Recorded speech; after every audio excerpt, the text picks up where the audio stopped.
Good afternoon, friends. I'm the Reverend Terry Peterson, minister of St. John's in Guruk.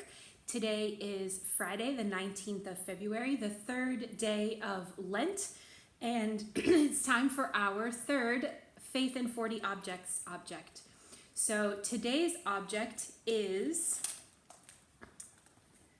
something I know we will all have: photos, or perhaps a camera if you don't have any photos, or maybe the camera app on your phone.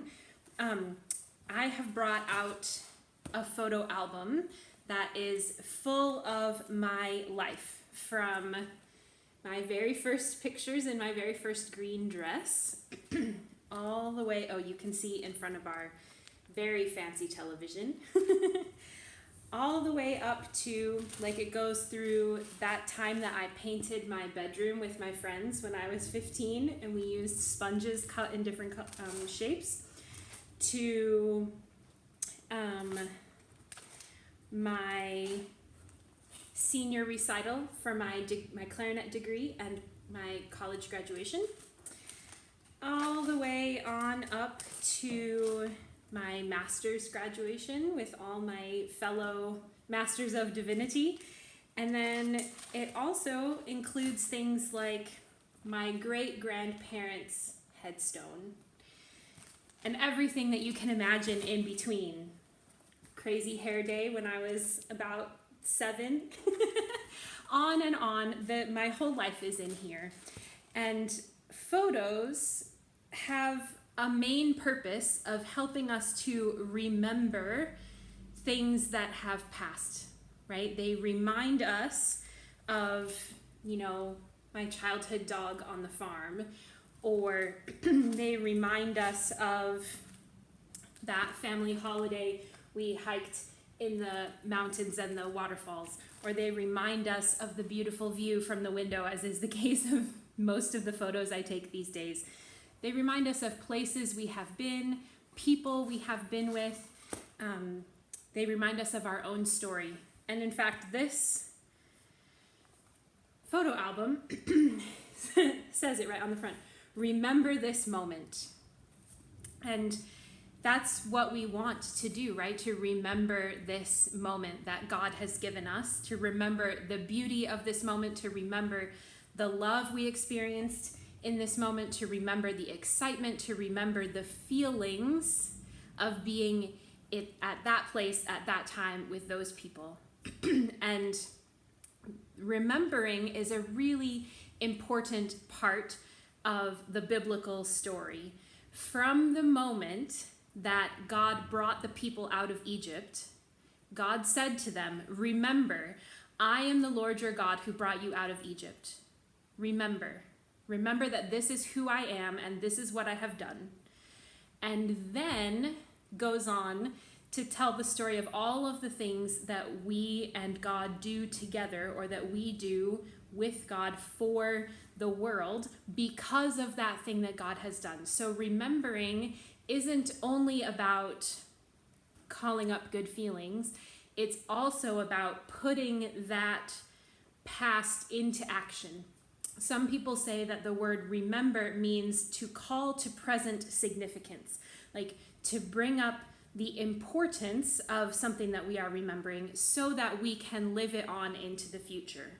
So when we say, "Remember, I am the Lord your God who brought you out of Egypt," that tells us then that we belong to that God who sets people free, who is with us in the struggle, who leads us when we are not sure where to go. All these different things we know about God because of that, but sometimes we forget.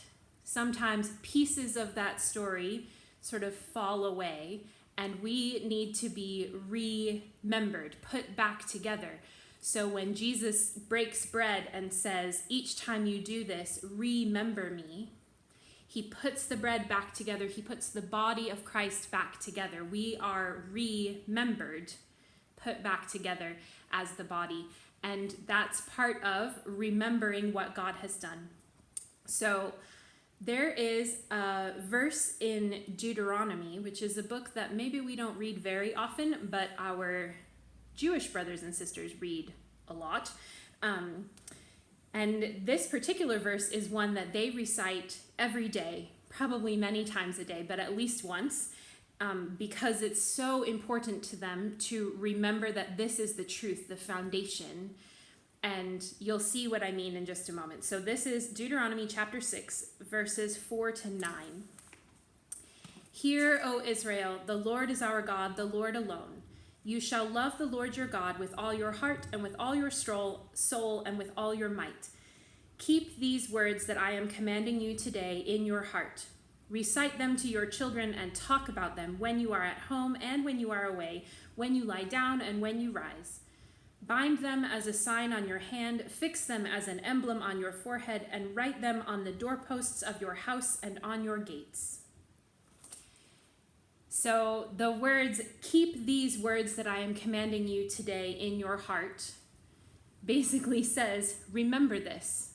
And don't just remember it in your mind or remember it in a photo album, but remember it in the sense that like you tell it to your children all the time.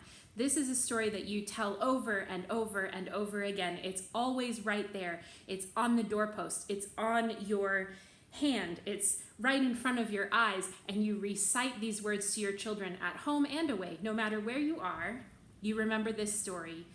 And it's always a present story. It's not just something God used to do.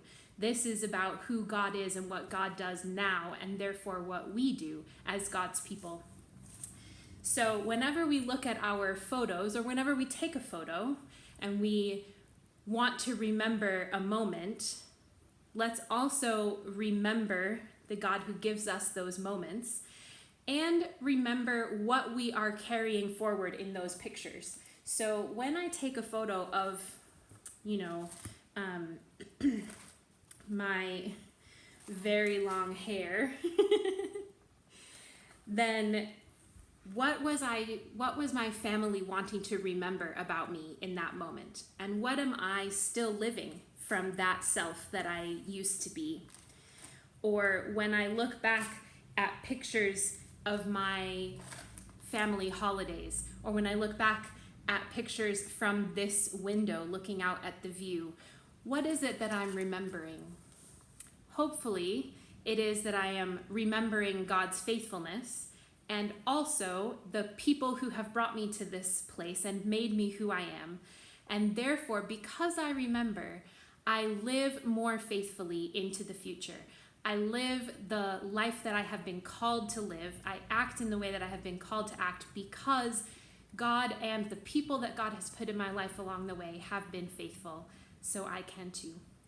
So whenever you look at your photos, remember. So that's my Lent object day number 3. I hope you have some fun today looking at your pictures and remembering God's faithfulness too. So until tomorrow, peace be with you.